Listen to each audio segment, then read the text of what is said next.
Bienvenue à un autre épisode de Livable Today où nous parlons des innovations environnementales, sociales et digitales de la Caraïbe qui visent à rendre notre monde plus vivable. Je suis Zephyne Roy et je suis très contente d'accueillir un invité qui est un ingénieur multi-entrepreneur passionné de nouvelles technologies. Il a écrit son premier code avant de rentrer au collège. Il a créé son premier site web à la fin des années 90 et le premier site entier d'hébergement de blog en début des années 2000. C'était le premier site d'actualité communautaire et collaboratif antillais. Il a fait du chemin depuis dans le monde du numérique en créant plusieurs autres entreprises et plateformes digitales dont netmassive.com, bizouk.com, Euresca, De Mafi One Productions, e-commerce et format numérique. Et aujourd'hui, il est directeur général et fondateur de Bisoft Lab et président de Martinique Digital, fédération des acteurs de la filière numérique locale. C'est avec grand plaisir que j'accueille Eric Belrose sur Livable Today. Eric, merci d'être avec moi aujourd'hui. Salut Zéphrine, je t'en prie, c'est avec un grand plaisir. Eric, quand la plupart des enfants demandaient à leurs parents des Game Boys, toi, tu te testais à écrire des bouts de code et tu as même programmé un mastermind, ce célèbre jeu de stratégie dans lequel il faut trouver le code. Et bien sûr, moi, je suis impressionnée parce que le langage d'informatique, c'est une langue étrangère pour moi. Qu'est-ce qui t'a attiré vers le monde du numérique? Je saurais pas dire, je pense que c'est la curiosité. Après, j'ai mon père qui est ingénieur aussi, mais pas du tout dans le même domaine, donc plutôt mécanique, enfin des choses plus classiques de l'époque, qui s'y est intéressé. Donc c'est vrai qu'on a eu un ordinateur très tôt dans la maison. Pareil pour Internet, on a eu Internet très tôt. Et donc du coup, je sais pas trop ce qui m'a attiré là-dedans. Je pense que c'est le côté un peu autonome, où on peut effectivement apprendre par soi-même, tester, et puis voilà, challenger, se donner. Enfin, on n'a pas besoin de grand-chose en fait dans ce domaine-là pour avancer, pour apprendre. Donc je pense que c'est ça qui m'a plu. Et puis par la suite, comme ça s'est développé quasiment en même temps que je grandissais, je pense que j'ai évolué avec. Et puis oui, je pense que c'est ça qui m'a plu. Après Internet aussi, hein, l'arrivée d'Internet, le fait de pouvoir encore apprendre par soi-même, avoir accès à euh, une grande, très très grande, très grand, large domaine de données, d'informations. Donc c'est ça qui m'a plu. Et puis le fait de pouvoir se connecter aussi avec le monde. Donc c'est plutôt oui, c'est plutôt là-dessus quand j'ai découvert Internet, c'est la possibilité d'apprendre par soi-même, la possibilité d'échanger aussi. Voilà. Tu as commencé du coup très tôt, je pense, cette autonomie dont tu parles. Peut-être que ça t'a amené à l'entrepreneuriat parce que tu as commencé très tôt. D'abord, tu as créé une association, puis une société, puis une autre. Et comme je disais, tu as créé le premier site entier d'hébergement de blog en début des années 2000, Dette Massif, qui, je pense qu'il y a plein de personnes qui nous écoutent et qui connaissent ce site. Yes. Et pourquoi le multi-entrepreneuriat? Est-ce que c'est quelque chose pour toi, c'était une nécessité ou est-ce que c'était un choix de ta part? Je pense que c'est une nécessité. Je pense que même avant ça, j'ai toujours aimé ce côté de dynamique d'équipe parce que je pense que enfin, à mon sens, je fais pas d'entrepreneuriat pour être seul dans mon coin. Je l'ai toujours fait avec des amis enfin très souvent en tout cas, avec des amis et très tôt, voilà, on a organisé des petits événements, des petites choses, etc. Donc ce côté-là où on part de rien et puis ensemble on construit quelque chose, je pense que c'est ce qui me plaît. Et ça s'est démultiplié du coup avec Internet, ça. Euh, Pourquoi le multi-entrepreneuriat? Je sais pas. Je pense que c'est naturellement, j'aime bien la nouveauté, j'aime bien créer, j'aime bien imaginer des choses. J'ai toujours plein d'idées que je note sur un bout de cahier ou sur mon téléphone souvent. Puis après, ça grandit pas, mais je pense que c'est ce que j'aime. Euh, voilà. Donc après, la diversité des choses, je pense qu'enfin, ça reste toujours, pour le moment en tout cas, dans le domaine du digital. Je pense que c'est parce que c'est peut-être la chose dans laquelle je me sens le plus à l'aise. Peut-être que demain ça changera. Je pense que j'ai envie aujourd'hui que ça change, que ça se diversifie. Non, mais je pense que c'est ce que je voudrais faire, c'est effectivement pouvoir avoir plusieurs activités, plusieurs domaines différents, apprendre, c'est ce qui me plaît. Et dans cette diversification dont tu parles, c'est par rapport à quoi? C'est une envie d'avoir autre chose ou c'est les limites du digital? Qu'est-ce qui t'amène à te diversifier? Oui, enfin, c'est-à-dire que oui, à un moment, on a envie d'être entre guillemets dans la vraie vie. Ce que je fais aujourd'hui, donc mon métier, effectivement, enfin mon activité principale en tout cas, c'est d'accompagner les entreprises dans leur digitalisation, donc en développant des outils, donc des solutions logicielles. Donc j'apprends effectivement beaucoup de leur métier. Très souvent, j'arrive dans des métiers où je ne suis pas spécialiste. Donc c'est intéressant d'apprendre ces choses-là, mais c'est vrai que concrètement, je ne les mets pas en pratique. Je les applique dans ce qu'on a, les interfaces qu'on développe. Maintenant, je me dis, pourquoi pas effectivement moi-même être dans le concret sur d'autres activités, et puis toujours en s'appuyant sur les outils qu'on a eu l'occasion de développer, pouvoir développer d'autres activités. Et puis oui, je pense que c'est oui, l'envie du concret, l'envie du réel. C'est un peu ça aussi. Enfin, je dirais pas les limites, mais c'est la contrepartie, on va dire. En fait, c'est de la façon dont on utilise ces outils-là. Bon, moi, j'ai effectivement un métier support.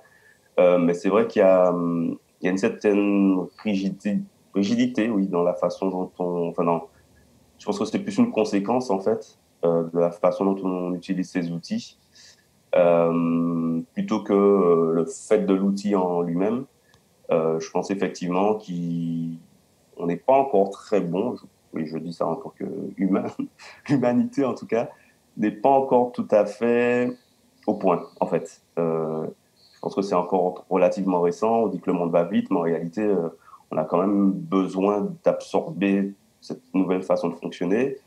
Et aujourd'hui, je pense qu'on n'a pas encore trouvé la bonne façon et que du coup, il y a effectivement, dans tout plein de domaines, hein, enfin, quand j'ai commencé effectivement l'informatique ou les grandes sociétés de conseil informatique arrivaient, on disait très souvent que quand elles arrivaient dans une entreprise, c'était pour licencier, en fait. On arrivait avec des outils informatiques et que ça détruisait de l'emploi.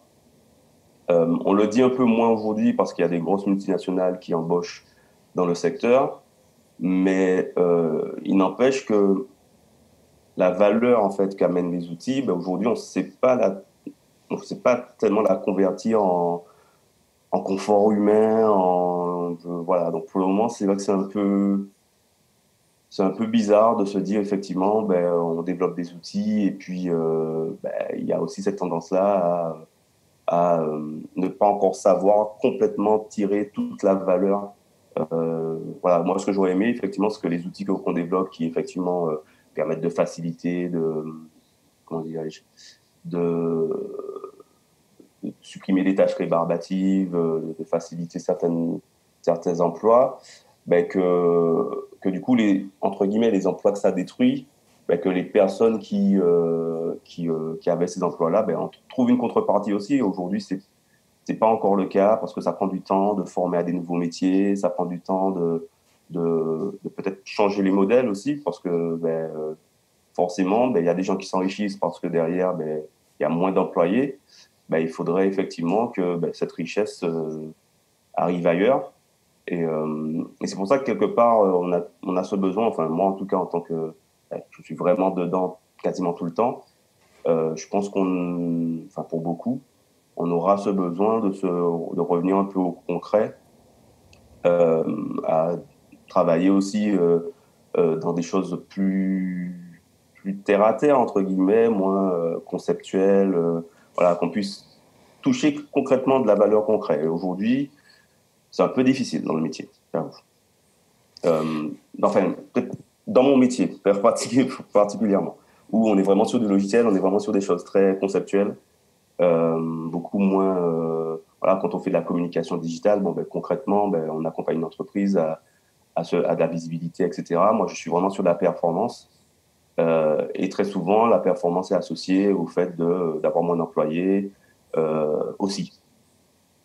Voilà. Donc, c'est pour ça que participer un peu à potentiellement de la création d'emplois avec un métier plus, je ne sais pas comment le dire, plus, j'ai envie de dire concret, mais c'est pas tant que mon métier n'est pas concret, mais voilà, quelque chose où on touche le physique, voilà.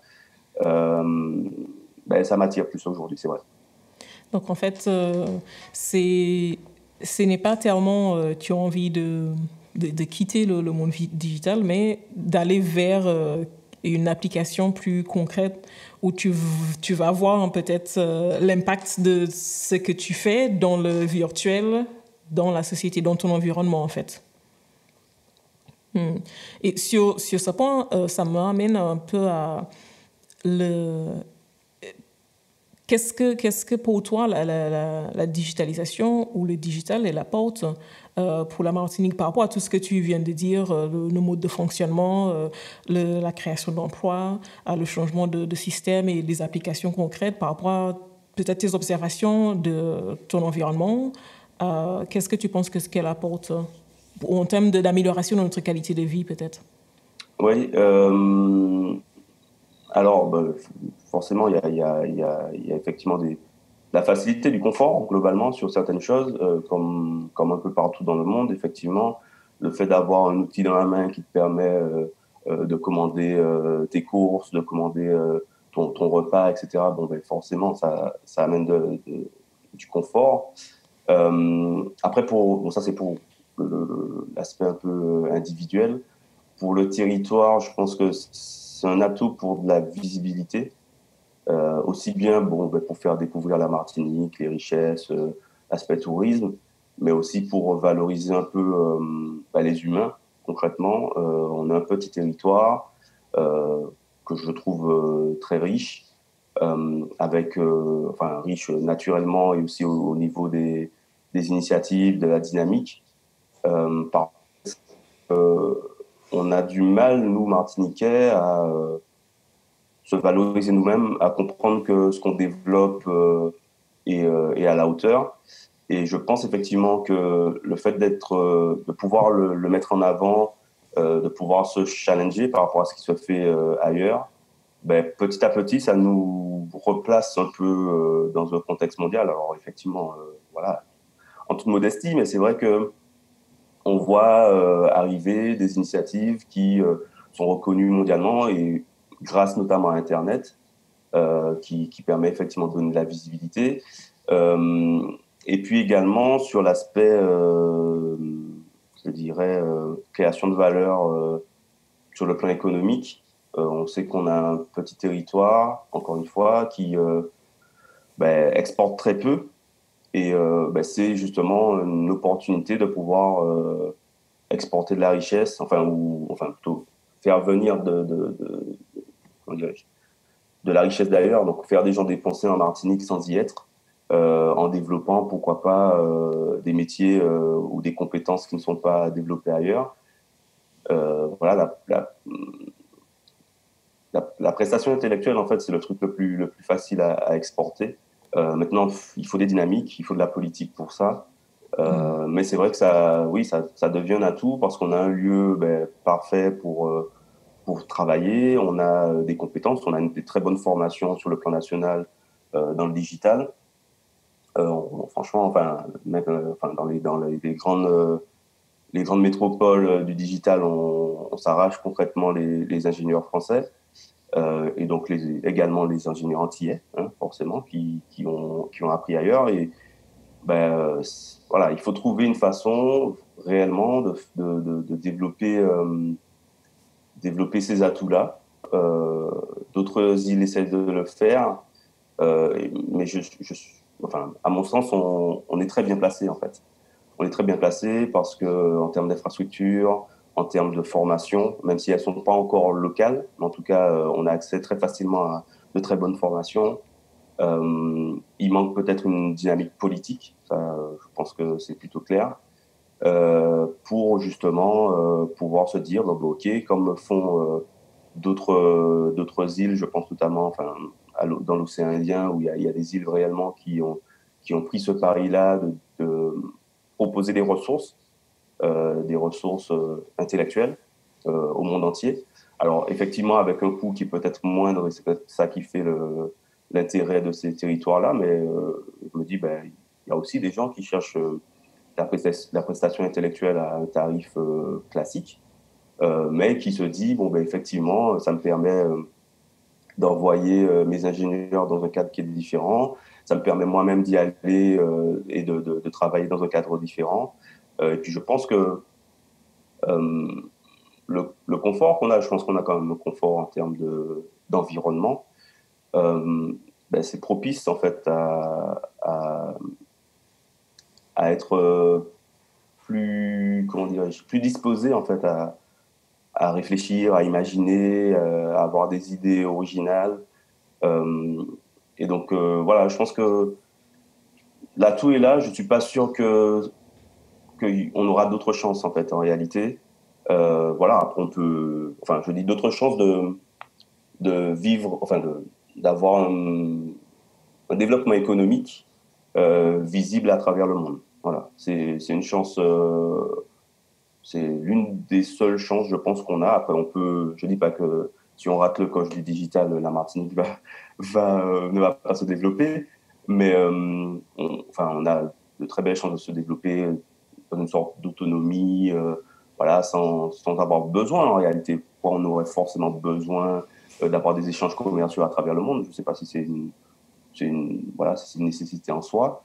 Mais je me dis qu'en tout cas, si c'est le cas, le digital, c'est l'opportunité pour se développer dans ce sens. Il y a tous les bienfaits de la digitalisation et du digital, comment ça rapproche les gens, toutes les choses que tu as mentionnées, comment elle offre des perspectives à des individus, des entreprises, etc.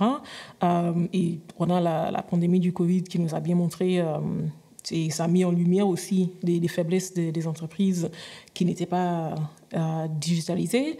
En même temps, il y a des questions qui se soulèvent par notre usage euh, du digital et l'énergie que nous consommons en utilisant, par exemple, l'Internet, le cloud.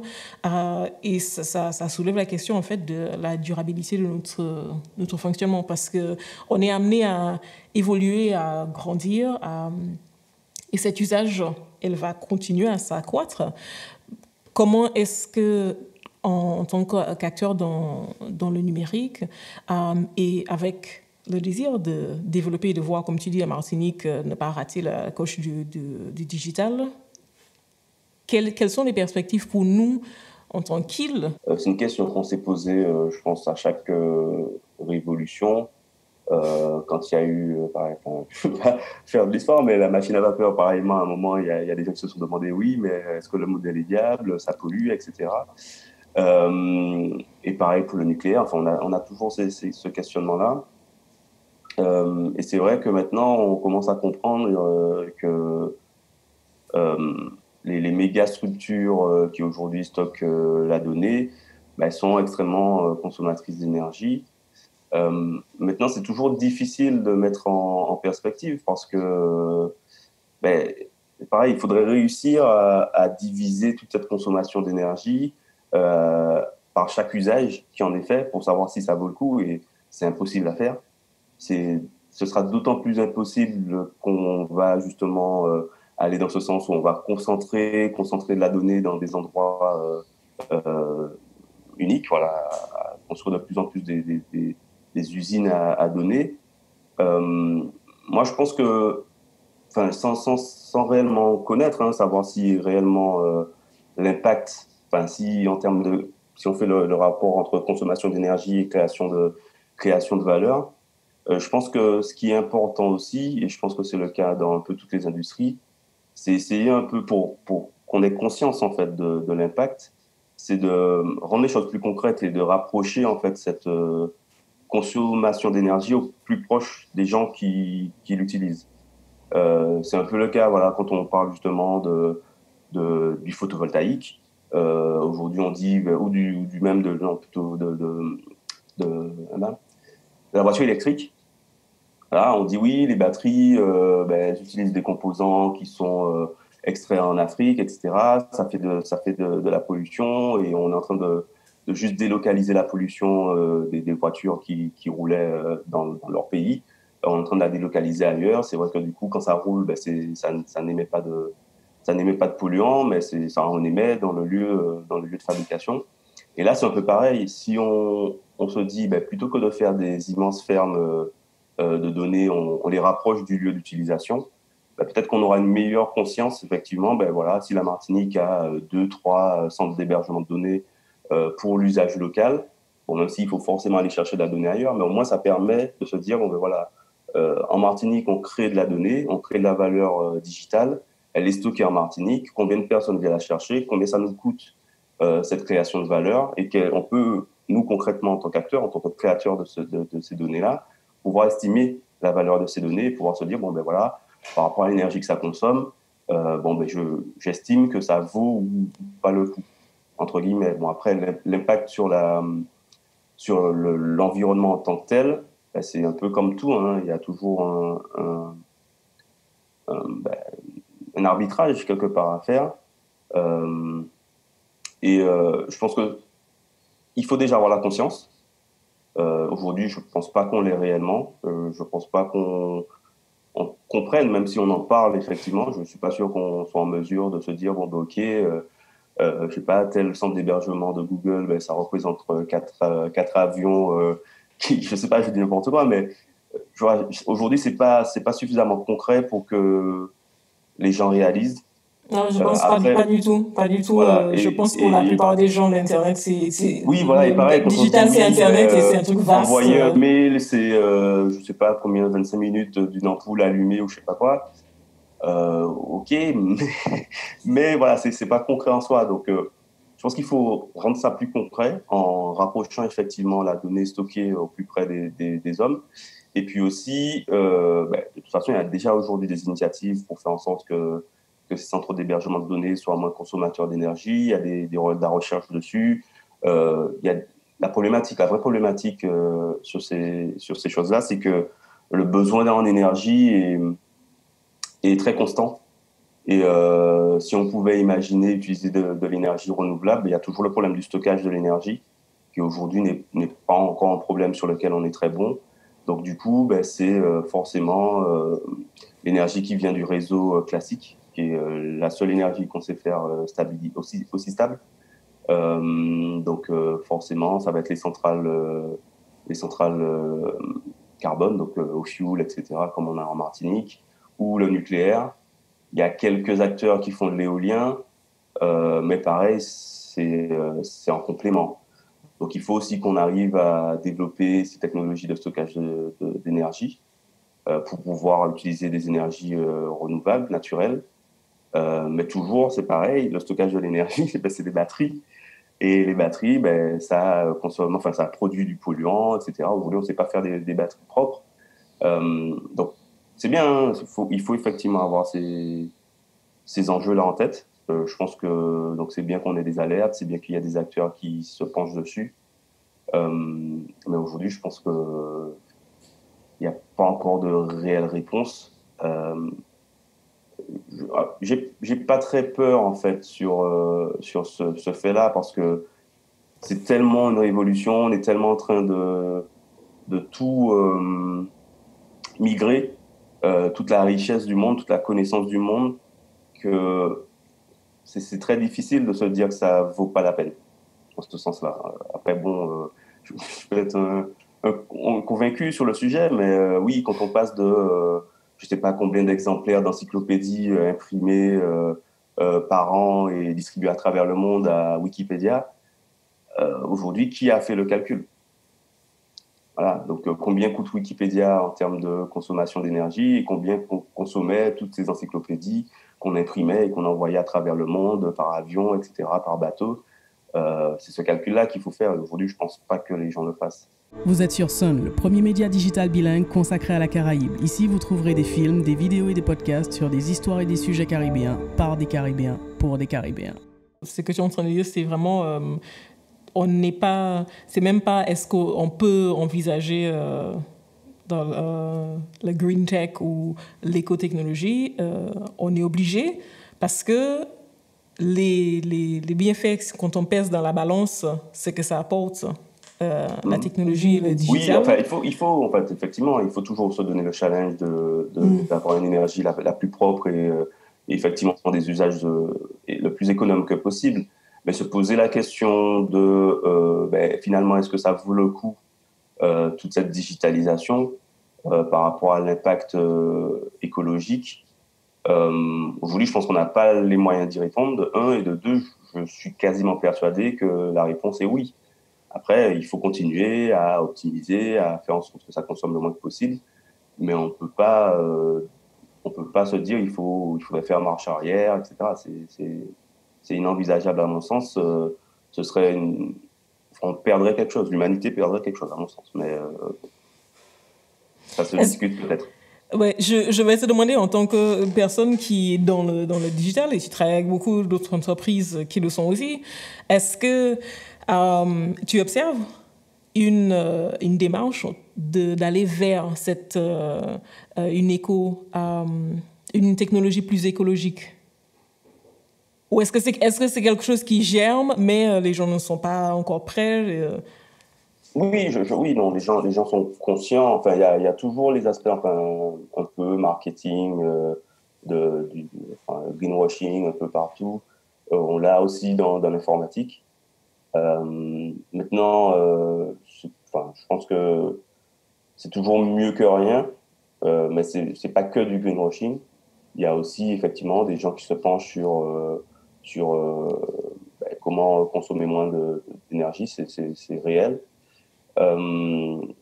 Après, à notre hauteur de petits acteurs, non, c'est pas encore le cas. Il y a des dynamiques, même locales. Hein. Il y a eu la journée, je me rappelle plus le nom de la journée, qui est en octobre, si je ne dis pas de bêtises, justement sur l'impact écologique du digital. Donc ça commence tout juste. Il y a des initiatives, par exemple, pour une fois par an vider sa boîte mail, parce qu'effectivement, c'est tout autant de gigaoctets qui sont occupés dans le data center, et donc tout autant de serveurs qui tournent pour stocker de la donnée qui est inutile. Donc oui, enfin, il faut encore développer ces initiatives, parce que c'est vrai qu'il y a du gaspillage, c'est sûr. Mais il y a des acteurs qui nous poussent un peu aussi au gaspillage en ayant des offres illimitées qui ne prennent pas réellement en compte le coût réel du stockage de ces données. Pareillement, il y a tout le marketing autour du très haut débit, de la 4K, etc., sur la vidéo, qui font que même quand on n'en a pas besoin, on se retrouve à regarder des vidéos en 4K qui pareil, hein, consomment des capacités, donc consomment de l'énergie, etc. Donc c'est vrai il faut effectivement avoir en tête ces aspects économes. C'est pas simple parce que du coup on n'a pas forcément les moyens, hein, que sur Netflix. Hein, tu prends l'abonnement Netflix 4 écrans, de fait, je crois que c'est ça, je sais plus. De fait, tu as la 4K, tu te retrouves à télécharger des vidéos en 4K alors que tu n'en as pas besoin. Il faut aller dans les paramètres, pouvoir retirer la 4K et passer à un débit plus économe, mais qui fonctionne tout aussi bien. Donc, c'est un peu difficile, en fait. C'est un peu comme tout en tant que consommateur. Et globalement, même si on est des acteurs du digital, on reste quand même des consommateurs parce qu'on est dépendant des GAFA et compagnie. Donc, en tout cas, pour le moment, très souvent, ce qu'on propose repose forcément sur certains de ces acteurs-là qui, eux, poussent à la consommation, clairement.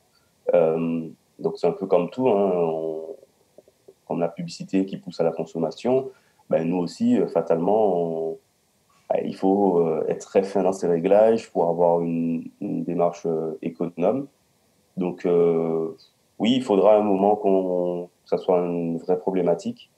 Et quand on capteur, on se penche dessus et qu'on essaie effectivement de ne pas rentrer dans ces dynamiques-là qui, oui, peuvent être néfastes parce qu'on peut avoir la même valeur, la même richesse, tout en essayant d'élaguer ce qui est inutile, ce qui consomme qui n'a pas un réel impact pour la société. Mais c'est pas simple, je regarde pareillement la 5G aujourd'hui, personnellement, mis à part, alors, il y a quelques aspects qui sont très pointus pour tout ce qui est Internet des objets connectés, mais bon, aujourd'hui, les usages sont très peu développés, sur tout ce qui est temps réel, ok, mais aujourd'hui, pareil, les usages du temps réel, ben, c'est plus pour, par exemple, la télémédecine, ce genre de choses. Pour nous, acteurs lambda, consommateurs lambda, l'intérêt de la 5G, quand on a de la 4G, où on peut regarder de la vidéo en 4K, pareil, enfin, voilà, je me dis à un moment, quel intérêt d'avoir cette course-là au débit où pour l'utilisateur lambda, il y a aucun impact réel. Par contre, il y a des aspects, ben, effectivement, de consommation d'énergie qui ne sont pas forcément pris en compte. Et bon, c'est particulier. Donc oui, il faut une prise de conscience, mais elle est globale. Et encore une fois, c'est politique, à mon sens. C'est pas à notre niveau de petit acteur qu'on... Enfin, on peut essayer. Il faut qu'on fasse... voilà, chacun peut y mettre un peu du sien, mais le gros n'est pas chez nous. Je pense que ça revient un peu à ce que tu disais tout à l'heure, qu'il faut ramener ça plus près des gens, plus près des personnes, pour qu'elles puissent saisir, en fait, c'est pas seulement les enjeux, mais chaque action qu'elles font, en fait, à quoi ça correspond dans la réalité. Parce que vraiment, je pense que le digital et le numérique, c'est un monde qui est vaste et c'est véritablement un monde. Comme c'est un monde qui n'est pas visible, on a vraiment du mal à saisir ce que représentent en fait les gestes qu'on a. Par exemple, tu as parlé de la boîte mail. Personnellement, je suis toujours horrifiée quand je vois les boîtes mail des gens qui ont genre 3000 mails, des choses comme ça dedans. Mais ça, c'est juste une envie de mettre de l'ordre. Mais je ne l'imagine pas comme, oh mon Dieu, mais quelle pollution virtuelle. Euh, mais si on le transforme de cette façon et on imagine en fait dans un paysage virtuel ce que ça représente comme déchets, par exemple les mails qu'on a déjà lus qui sont absolument pas essentiels, je sais pas, les spams, les trucs tous les trucs qui sont transférés qu'on ne regarde jamais, les trucs publicitaires qui sont juste là, c'est comme des déchets sur le bord de la route en fait, qui s'entassent dans le paysage et qui polluent. Et en plus, voilà, donc, qui crée des gaz. Bon, on peut le visualiser de façon à ce que ça soit plus tangible pour nous, pour nos sens en tout cas. Mais là, tu me parles aussi de la volonté ou ce qui existe en termes de politique et le rôle à jouer de chaque personne. Toi, tu as toujours été très engagé dans le milieu associatif et tu as toujours été aussi quelqu'un très tourné vers la communauté. Comme tu disais avant, tu as toujours tu as toujours entrepris avec des personnes et tu as toujours travaillé pour le rapprochement des personnes, des entreprises. Et d'ailleurs, tu continues à le faire en tant que président de Martinique Digital. Du coup, par rapport à tout ça, quelle est ta vision d'une Martinique vivable? Et justement, pour moi, c'est le réel intérêt du digital, c'est de décupler, d'augmenter les communautés. Donc, on le voit avec les réseaux sociaux, on le voit également sur tous les outils de travail collaboratif. C'est pas de remplacer, en fait. Je pense que tout le monde l'a compris aujourd'hui. On n'est pas là pour remplacer de l'existant. Quand on dit effectivement que le digital isole parce que les gens se retrouvent dans un monde virtuel, c'est justement parce qu'ils l'utilisent mal. C'est des outils, encore une fois. On ne peut pas rester prisonnier d'outils. Et tant qu'on n'aura pas cette capacité à se dire, bon, ok, pourquoi j'utilise cet outil-là? Qu'est-ce qui me rapporte? Ce sera toujours une problématique de mettre en face les effets négatifs, entre guillemets. Donc, effectivement, les aspects de pollution, les aspects d'économie d'énergie. Et c'est ça qu'il faut garder en tête, c'est quelle valeur je crée avec cet outil-là. Et donc aujourd'hui, je pense que les gens commencent à comprendre, en fait. C'est vrai que via le digital, via les associations un peu connectées, on voit réellement l'intérêt. Je pense que pour la Martinique, c'est la même chose. Quand on crée quelque chose ensemble, le fait de le transposer de façon numérique, enfin, à mon sens, aujourd'hui, c'est le meilleur outil pour augmenter toutes les dynamiques de communauté. Aujourd'hui, enfin, je pense faut faire attention, mais c'est vrai qu'en Martinique, on a quand même ce goût-là de la communauté, ce goût de la famille, ce goût de l'équipe, on va dire. On aime être ensemble, on aime concevoir ensemble, beaucoup plus, je pense, qu'ailleurs. Pas ailleurs à travers le monde, mais en tout cas que beaucoup plus que d'autres endroits. Et je pense que c'est là-dessus qu'il faut baser nos usages du digital, en essayant effectivement de se dire, bon, OK, qu'est-ce qu'on fait ensemble aujourd'hui? Qu'est-ce qu'on peut mieux faire ensemble grâce à ces outils-là? Qu'est-ce qu'on peut exporter? Parce que du coup, les communautés qu'on crée, on peut aussi les augmenter à travers le monde. Donc, tout en gardant cette base-là physique. Après, je n'ai pas vraiment de réponse à ta question dans le sens où, oui, on peut chacun, une fois par an, essayer de faire un peu nettoyage dans ses mails, dans ses fichiers sur son Drive, son cloud, etc. pour moins consommer. Mais de toute façon, plus ça va, plus les usages se développent. Donc, plus ça va, plus on va y mettre des choses aussi. Donc, oui, on peut essayer d'enlever tout ce qui est inutile, mais de toute façon, fatalement, on va en mettre de plus en plus, c'est sûr. Et donc, il faut qu'on ait à un moment conscience de l'intérêt, de la valeur pour le territoire, pour l'humanité, etc.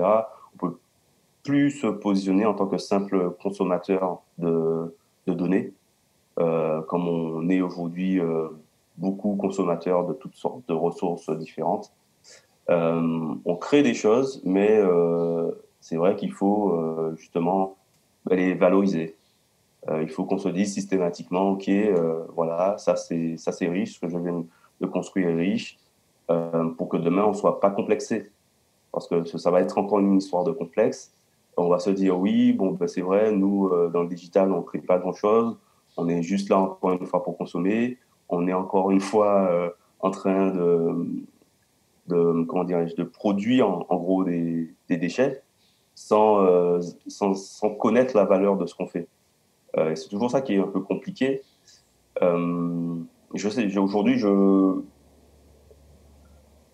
pense qu'il faut avoir conscience des enjeux écologiques, mais il faut aussi avoir une vision, en fait, savoir pourquoi on fait les choses. Et sans ça, effectivement, on ne pourra qu'avoir, comment dirais-je, le rôle du coupable, en gros, hein, clairement. Et je pense qu'à un moment, il faut qu'on arrive à sortir de ça, quoi. De la victime ou du coupable, mais jamais, très rarement, de l'acteur. Ce que je retiens dans ce que tu dis là, il y a deux choses. C'est le digital reste un outil. Trois choses. Le digital, c'est un outil. Il faut rapprocher les personnes de leur usage dans le concret. Et la troisième chose, c'est que peut-être le digital, c'est une occasion, une opportunité pour nous de faire des choses différemment. De changer, comme tu dis, de ne plus être ni de jouer le rôle de victime ou de coupable, et de reproduire des schémas qu'on a reproduits jusqu'ici. Juste, il y a quelque chose, un nouveau système, et on consomme jusqu'à ce que ça ne marche plus et on passe à autre chose. Mais on utilise ça comme une opportunité pour changer notre propre mode de fonctionnement. Alors, je ne sais pas si c'est changer, c'est l'améliorer, l'augmenter, l'étendre. C'est toujours ça. Enfin, l'outil, il est toujours là pour faciliter, pour conforter, pour accompagner. Et ouais, on a tendance avec celui-là qui est particulièrement absorbant à rentrer dedans sans se poser la question de ce que j'y fais, de ce que j'y produis, enfin, ou de ce qu'il m'aide à produire, plus exactement. Et il faut pas qu'on se loupe là-dessus, parce que si on s'est pas approprié en fait l'outil, ben on n'aura rien compris, quoi. Donc fatalement, on va laisser le truc passer devant nous et on va encore se dire bon ben là-dessus non plus, on n'aura rien fait. Enfin, je dis pas qu'on ne fait jamais rien, mais il faut pas qu'on le loupe, parce que de fait c'est là, c'est présent, c'est là encore pour durer. Et je pense que y a qu'à voir, on a une forte pénétration des outils en réalité, enfin notamment du mobile en Martinique. Les gens se sont très fortement appropriés des outils comme WhatsApp pour communiquer. Enfin, on est tous dans 10 000 groupes. C'est vraiment ces aspects-là qu'on aime dans ces outils. C'est encore surtout les aspects de communauté. Ah ben oui, développons ça, clairement. Développons justement cette façon et décomplexons-nous de cette façon d'utiliser ces outils-là. Augmentons nos communautés, développons, produisons à travers ces outils en augmentant nos communautés. Je pense que c'est là où il faut réellement appuyer. Au-delà de l'aspect performance des acteurs économiques, nous, en tant que simple individu et en tant que groupe d'individus, je pense que c'est ça qui portera en fait le développement du territoire. C'est pas tant le numérique en tant que tel, et c'est pour ça que ça me dérange un peu quand on est comme le secteur, comment on dit ça, à potentiel, ou etc. Enfin, déjà, à potentiel, ça ne veut pas dire grand-chose, c'est déjà là de fait. Mais c'est pas ça qui va fondamentalement développer la Martinique. Alors, peut-être en termes d'économie pure, hein, c'est-à-dire qu'effectivement, comme je le disais tout à l'heure, s'il y a des gros acteurs qui arrivent, ça crée des emplois, etc. Mais je dis en tant que territoire, par rapport à la population, il faut effectivement que ça soit un outil d'échange, de création, de co-création surtout. On sait faire ça, et du coup, oui, il faut qu'on apprenne effectivement à s'appuyer sur ces outils pour continuer à co-créer, à concevoir ensemble, à imaginer la Martinique de demain. Je pense que à travers ces outils, on peut le faire. Merci Eric pour cette immersion dans le monde du numérique. Je pense que notre vision à nous tous d'un monde vivable et du monde de demain, ça va inclure le digital, qu'on le veuille ou non. Je pense que c'est incontournable. Merci encore d'avoir partagé oui, merci à toi ta vision avec nous. Okay. C'était Livable Today avec Eric Belle-Rose, ingénieur et multi-entrepreneur, directeur général de BSoftLab et président de Martinique Digital, qui a partagé avec nous sa vision d'un monde plus vivable, un monde dans lequel le numérique aura une place incontournable, mais surtout concrète. Et c'était notre 4e épisode de Livable Today. Si vous avez raté les premiers épisodes, vous pouvez les retrouver sur toutes les plateformes de podcasts en ligne, et vous pouvez retrouver la vidéo du podcast sur la chaîne YouTube du média Sun. Et pour ne rater aucun épisode, vous pouvez vous abonner sur www.livable.today. Merci d'avoir été avec moi. On se retrouve bientôt pour un autre épisode de Livable Today.